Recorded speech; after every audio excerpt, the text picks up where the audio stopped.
Welcome back, ladies. We're so glad to have you back for another sisterhood conversation. Tonight is another conversation that you're going to love. It's a little light. It's still good, but it's not as heavy as some of the other talks we've had. So the title for today is Plan Your Joy. For us on this video, and for some of you watching, we know that our true source of joy, we know where it comes from. We know that it comes from a relationship with God, a friendship with God. But the beauty of God is that He has provided things on this earth for us to enjoy that come in many forms. Because we are all uniquely wired and made, so planning your joy is personal and according to how you like it and according to how you like to experience it. So planning your joy is personal, right? Right, ladies? It's personal. Yes, It it is. is. So just like you plan to go to work, just like you plan to shop, just like you plan to do this or that, you also have to plan your joy. Planning your joy can be something simple as putting on your favorite mascara in the morning to kind of give you that pep in your step. It could be something much bigger, and it could be something in between. So it could be small, it could be big, and it could be everything in between. Planning your joy is personal to you. So your joy has to be thought about and planned out. Joy is personal. That's why it's called Plan Your Joy. So today, we have some questions for those in the group here, and we're going to get started with that. So question number one is, why does it take practice to plan your joy? And do you agree that it does take practice to plan joy? Would you agree? Would you disagree? So I'll just let you guys ladies discuss that. I think it does take practice for some of us, because I think the norm is to kind of wait till your circumstances are lined up and everything's just great and the moon and the stars are aligned for you to, experience joy. So I think because that's the norm, it does take practice to tell yourself that it's not based on what you're going through or what's happening around you, but it's based on something that's going on within you. That's good. That's good. Yeah. Yeah. I think too that, oh, go ahead, Sophie, if you like. I think that it takes intentionality to plan your joy. Like, cause there's so many joy killers and joy stealers in the world, like through many, many avenues. And I think it does take the intentionality to plan your joy and to really know what those things are that bring you joy. I mean, you can know. Being around people that bring you joy, being around good company, because there's a lot of atmospheres and environments that are not very joyful, and you can tell when you're there. Mm-hmm. So I think being intentional about knowing what brings you joy, and then making it happen, like just doing it, Yeah, I think that we get so caught up in the day to day, especially when you're, COVID-19. We were always like, moving, working, like dropping off kids, sports, all that stuff. So you didn't really think about joy. You thought about just kind of just moving with everything. So you have to be intentional. I agree with you, Ruthie. I think that's a great word to say. You have to be intentional about how you plan out your joy and what you're going to do and who you're going to do it with. Yeah. That's key. I think too, I think we don't do a good job of teaching to plan your joy. I know for me, I don't ever remember, I would say in the older times, I don't remember necessarily conversations about self-care, planning your joy, soul care. It really wasn't talked about. It was like, you're selfish. What are you talking about? Just spending time with yourself or just taking a day for you. And so do you think that we haven't done a good job teaching plan your joy? Perhaps? Absolutely. Absolutely. I think one of the things that I remember was almost like you wore it like a badge of honor if you just go and never rest. And, if you're running ragged and, you're doing everything for your church, your family, then that was like the badge of honor. That was what you got your like feeling good about. So it started to become more of a newer thing where we started talking about taking care of yourself and that bringing you joy and that bringing you something to feel good about, as opposed to what you did for others. That's good. I wrote down here, in order to stay vital in the work that we do, a lot of us do people work. A lot of us are working around people, and even just church, ministry, sisterhood. In order to stay vital in this work, you have to plan your joy or you will burn yourself out and be no good to anyone, right? Yeah, so true. Oh, yes. Yeah. I know, especially when you're we're in a position where we own our own business, and when you're having to constantly be in that position of being there for others on a consistent basis, and not necessarily is there a time limit, you have to be aware of, you have to really figure out, how am I going to find joy in this so that I don't get overwhelmed by the circumstances in which I am, and also that what we're doing doesn't overcome us. And so, you know, even finding joy in those things, like with the little kids, with the kids that we have in the daycare and the funny things they say, you know, you have to find your moments in that. Yeah. Yeah, I find a lot of times people will say, especially those that I work with and even parents that come in, they'll just say, you're always so happy. Like, you know, you're always so joyful. And obviously a lot of that comes from my relationship with God, but I make it a point to focus on joy. I make it a point to feed myself things that are going to encourage me and uplift me. Either that, or I'm going to be a negative Nelly, and I'm going to bring all my issues to work with me, or to whatever space I occupy. And that's not helpful, you know, to anyone. The last point I have here is, because you planned for joy, you know it's coming. You can anticipate it. So if I sit and I realize, my gosh, this is the worst day ever. Oh, I'm so looking forward to Thursday, because Thursday I have this coming, you know, or Thursday I have that, you know, or the weekend, or whatever it is. How do you guys agree with that? Like, if you plan it, you know it's coming. You can anticipate it. Yeah. Something to look forward to. Point, like knowing the things that bring you joy, and then planning them, even if they're not the day that you're not having a joyful day. You know that maybe a day or a week from now, hey, I'm going to do this with that person, and I'm going to enjoy that. You know, so I think, a lot of times we cause, like, the things that maybe presently aren't bringing us joy, if we can just think of or have things that we've planned that will bring us joy, that can help us in that moment, don't you think? Like, saying, well, this misery isn't going to last forever. Yeah, so true. All right, so we're going to move to question number 2. How do you plan your joy? So now, you know, we realize that we need joy to happen. How do you go about planning it? And let me preface it by saying, there might be some listening that don't even know how to bring themselves joy, you know? And I've had this conversation before with other people, and they're like, let me think. I got to get back to you on that, you know? And it does take work, but I don't want to get ahead of myself. How do you plan your joy? I think for us in my house, it's kind of twofold. One part of how it gets planned out is my family just likes to do things together. So like, I may not be thinking of joy per se, but my family will be like, hey, let's play this game tonight. Or let's go to New York on Saturday and let's go hang out. You know what I mean? And stuff like that. So they kind of pull me in right away to that. So that's one aspect. But then the second part is just myself finding those opportunities, like being purposeful, and then just looking at, like, for me, being on the worship team is a part of joy for me. So, you know, looking forward to that, and specific things I've placed in my life that I know what fill my tank. I don't know if you guys have ever heard that expression, but pretty much filling what fills you, what makes you feel joyful automatically. And so when you recognize that, you're able to kind of put those into place on even a weekly basis as to what fills you. That's good. So I think for me, the way I plan my joy is to recognize the joy killers in my life. I don't know of anybody that sells joy, or that says, here's joy on a silver platter. Come on and take it. You can buy it. Like, here it is. It's on a silver platter. No, I have to be aware. I mean, at least for myself, I have to be aware of the joy killers in my life, and I identify them. Believe me, and I am very conscious and very aware and intentional about. No, like, there are some people, honestly, that.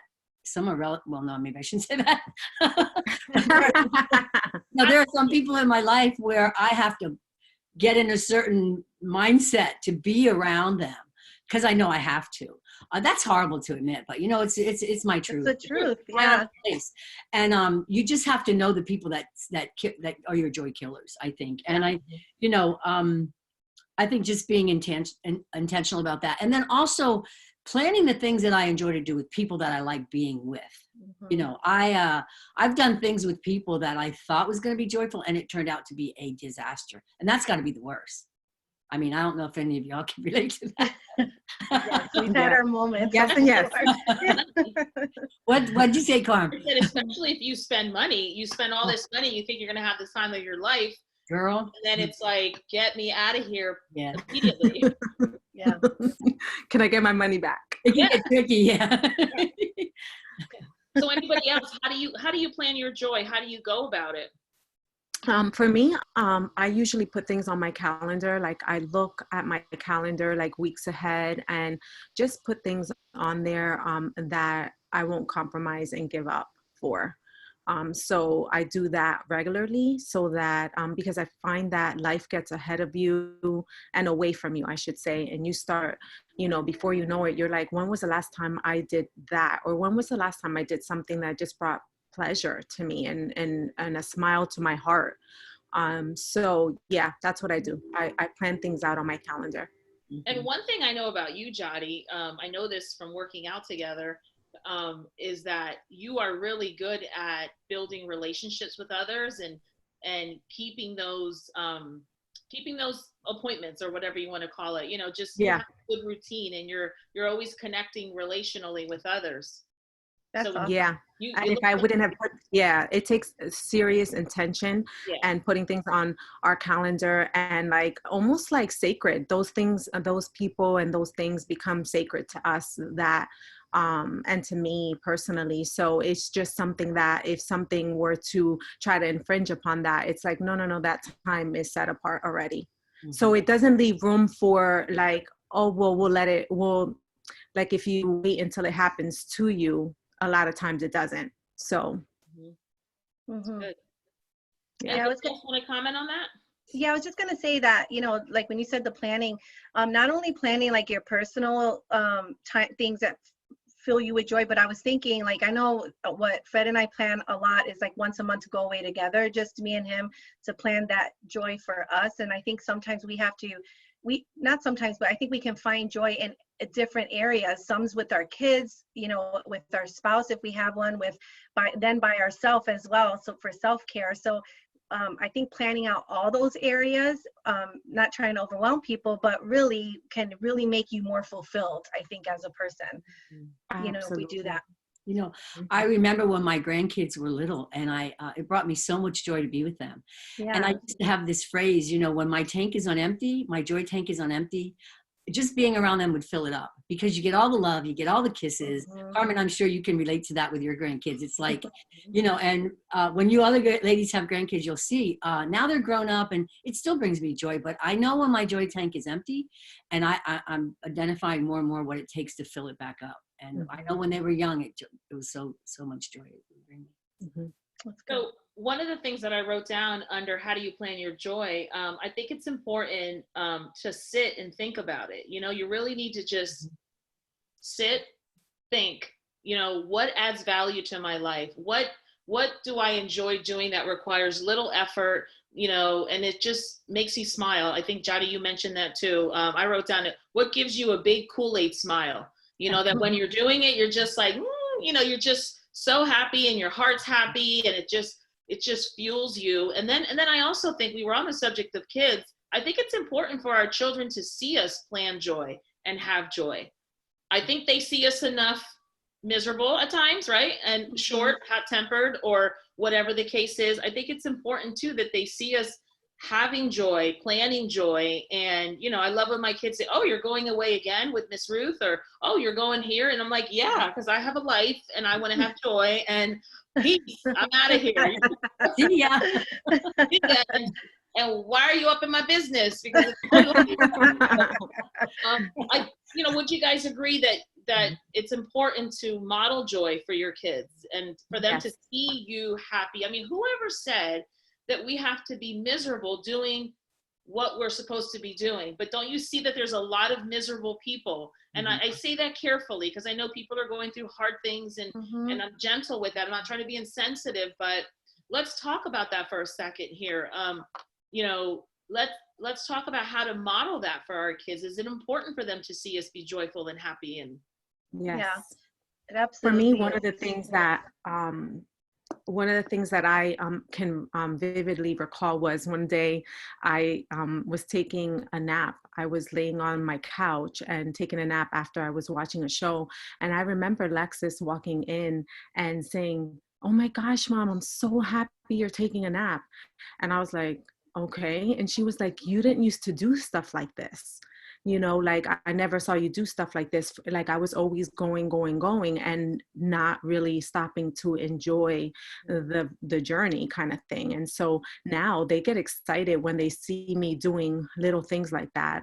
And they always point it out. And I'm like, dang, did I deprive you guys of seeing that for that long that you notice? You know, and they're like, we're just so happy because they can see that now it's just, I'm at a different, it's just a different season and a different side of me that they're seeing that was important for them to see. So now that they can know that it's okay, you know?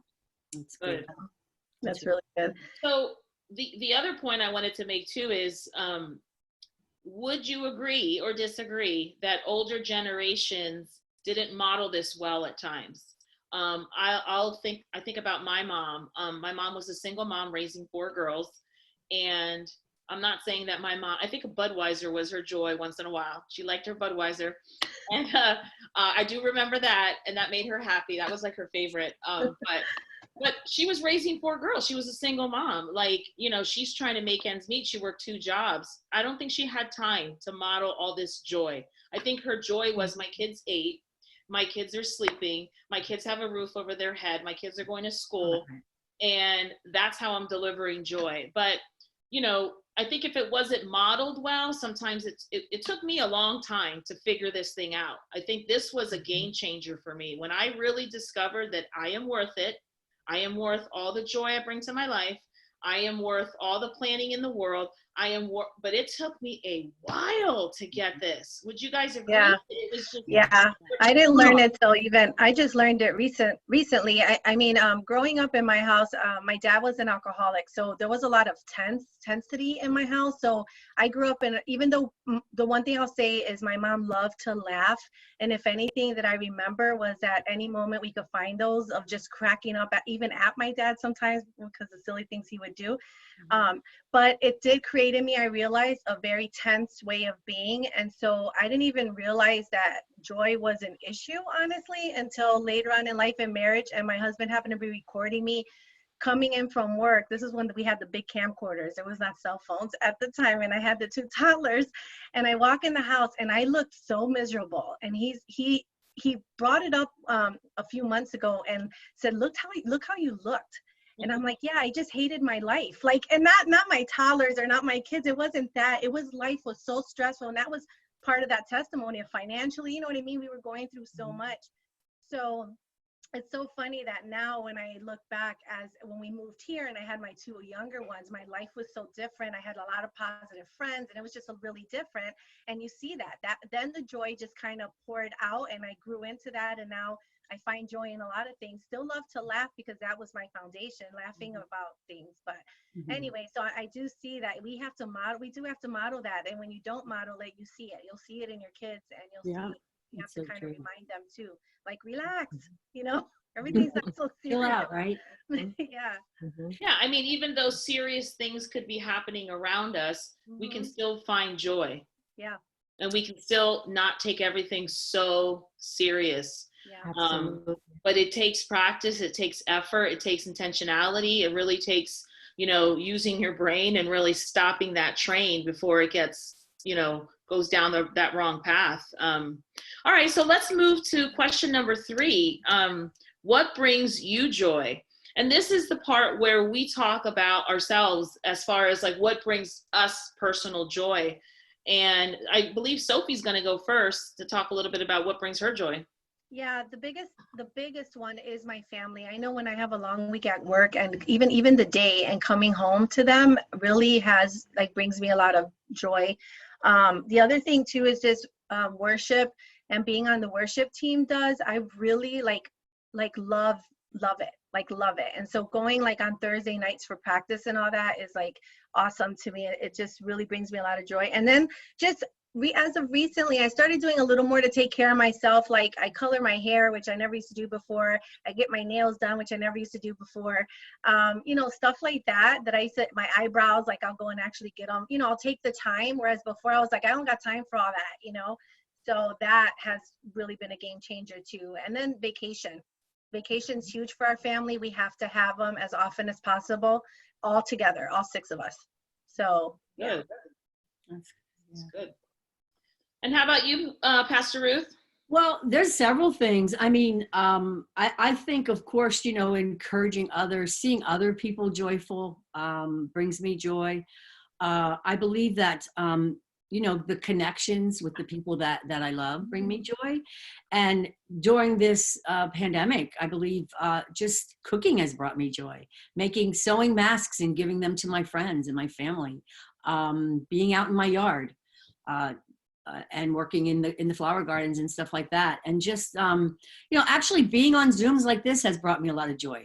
Yeah. Just being on this, I'm on a couple other Zooms as well. And, just those things, being alone too, I think. And, even though I thank God I like myself now, there was a time in my life when I didn't, but even being alone brings me joy sometimes, So there's several things, and choosing the people that you just, that cheer you on in life, that you do things with. You work out with them, or you go for walks, or, do just those kind of things. But I think currently just cooking and sewing these masks, I feel like a little Susie sew maker and a Betty Crocker, Ruthie Crocker, I guess. I don't know. It's been fun. It's been fun to just, find those little small things that make me smile and bring my heart. I like what you said, Jody. You make my heart smile. Mm-hmm. So I guess I'm next here. Mine, I have several too, like you guys. Probably, I should, before I say what I'm going to say about working out, Jody, you know what this book is, right? Yes. This is my workout book. This is where I put all my workouts, and it says freedom to move your way. So working out is a big part of it. But let me tell you the story behind the working out. In 2017, long story short, I had an accident. I was actually working out outside when I felt I felt like a sprain in my ab, and I thought for sure, oh, it's just a sprain. 3 weeks later, I go to the hospital, and they're like, what did you do? And I'm like, what do you mean? They're like, basically, I tore the lower part of my aorta, your largest blood vessel in your body. Oh, who tears that? Who tears the lower part of their aorta? Carmen Rendon, that's what she did. And so I found out I had high blood pressure and I had this tear, and there's a whole story behind it. I don't want to make this a sad Zoom. This is a happy Zoom. And believe it or not, God has turned that thing around for his good.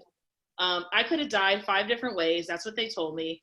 And I'm still alive, thank God. But anyways, working out is a big part of me managing that whole situation with my high blood pressure and all that. I work out 5 days a week. I've been doing it for 2 years now. Jody trains with me along with her 2 daughters. Go Jody. It's basically changed my brain space. It's changed the way I think. It's changed my mental health, my mobility. I love it. It's like a show and tell. I also take MCT oil. I don't know what that is. I'm a doctor, but I love this stuff. Okay, MCT oil. I told you it's like a show and tell. I work with kids, so. Show and tell. Yeah, show and tell. So, and the thing with working out for me, I have this thing called, I like to say freedom to move your way, because I really believe you have to find the way you like to move. Mm-hmm. Walking on a trail is not the way Carmen likes to move. Mm-hmm. That doesn't work for me. I need to feel pain. I need to sweat. I like to do gorillas, bear crawls, primal movement. I know it sounds crazy. She said primal movement. Primal movements. And so for me, I want to say this is really important, because fitness to me isn't about a size or a scale or a measurement or a number. Repeat. Fitness to me is not, look at me, draw attention to my body. No, please don't. That's not what this is about. This is about Carmen taking care of the outside. And it's not about a size. Well, when are you going to stop working out? Never. I'm going to do this as long as I can, because it's a lifestyle change for me. It's not a phase or a fad, or just something that I kind of want to, oh, look what I'm doing. No, I want to encourage you and inspire you that if I can do it, you can do it. So anyways, so fitness is one of them. My second one, I have another show and tell, get ready, is my beautiful grandkids. Can you see them? Well, it's kind Yes. of. Oh, oh my gosh. Yes, I love That's my really grandkids. sweet. They are like everything. They are, I don't know why we couldn't have grandkids first, but we can't. Just kidding. I love my kids. My kids joke all the time. They're like, you don't even acknowledge us. I'm like, yeah, we don't have kids. We just have grandkids now. They get mad, but it's okay. So yeah, my grandkids are everything to me. And then I think the last one would be just really spending time. I shouldn't say last, because I did write a few others, but spending time with people that I love, spending time with people that you just know you're in good company. You don't have to change who you are. You don't have to question, am I going to be misunderstood? You just know that you're in good company and they love you. They embrace you. There's no competition. There's no judgment. There's no, we're in competition with, we all celebrate each other. And finding people like that today, I think it's hard to find, because there's a lot of stuff, a lot of stuff with people, but I'm very blessed to have good people in my life. I don't have a lot, but I have enough. And I love all my friends, and I love how they add value to me. Just some other cheesy things, but that were important to me, like microblading. I got my eyebrows done. I was like, yes, I'm worth microblading. So I got that done. I love to cut my hair, keep it short, nails, and just being alone. I love to recharge alone, away from others. Some people, recharge with people. I personally, I can recharge with, but I prefer to recharge alone, doing, simple things. So those are the things that bring me joy. And how about you, Jody? I wrote a couple things down. I would say the one the most for me is family quality time. For me is everything. More so, seeing through this pandemic and all that. Like, you think that you're together all the time, and you think that a lot of people equate quantity with quality. And honestly, just quality time without social media, without anything distracting us, but just being in each other's company, and just being ourselves, being the most free we can be with each other. That just rejuvenates me every time. I remember a conversation I had with Serena a while back, just about the whole social media thing, how to pay attention how she felt before she got on and after she got off, because she was starting to notice she didn't feel so great after she got off, as opposed to when she first got on. So I started to say, remember, when you are on that social media and you get off, and then you're coming to spend time with your family, we're getting that crap that you just allowed to come on you. And so just remember, that when it's our time minus all that, you know what I mean? So, that's something that we pay attention to, how, if we're going to be together, that quality time. So that's huge for me. One of the other things is connecting with, getting together, like you were saying, Carmen, with close friends, and just let your hair down with some, good snacks, and just hanging out, being yourself, just being yourself, and knowing that when you walk away, you were seen. Pedicures. I love pedicures. I could get one done every single week. Someday I will. Jumping in the car with Jesse or the girls or a friend, going to the beach for the day. I love on a Friday just packing up and then stopping at these little mom and pop shops, Italian, grabbing some sandwiches and drinks and going to the beach. That's one of my favorite things to do. Let's see.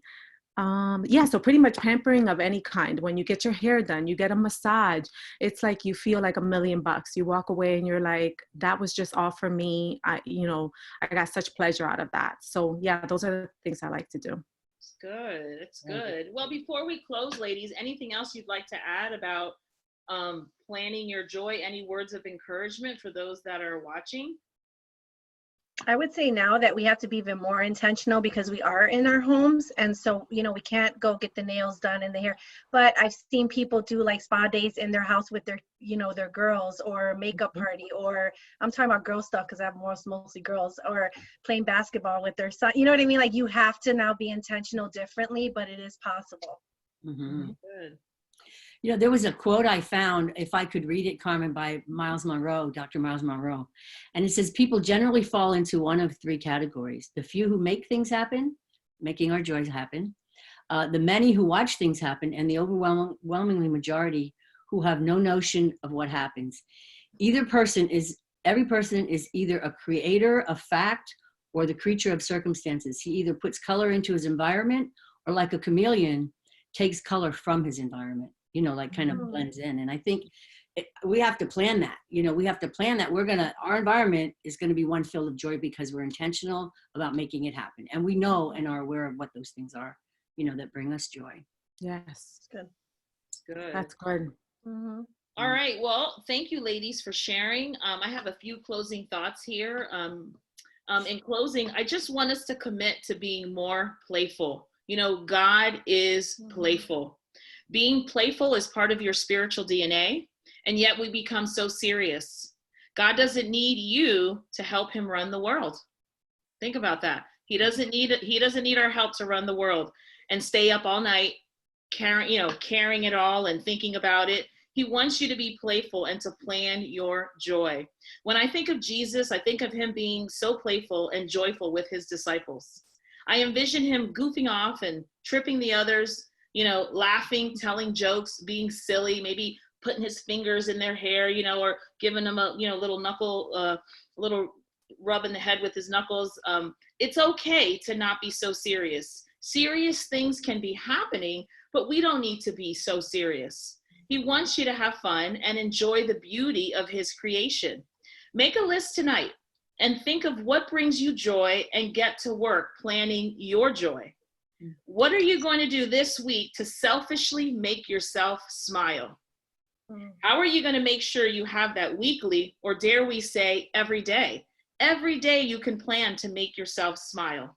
Also, don't forget, we created a YouTube channel for Life Church Allentown Sisterhood. Check it out. It has all the videos on there, including the ones that, you know, we're going to post, you know, tonight, and other cool stuff. So check it out. And we love you guys. Thank you for listening. And again, get busy planning your joy. Love you. And we'll see you next week. Take care. Bye. Bye. Bye-bye. There you go. Stop it.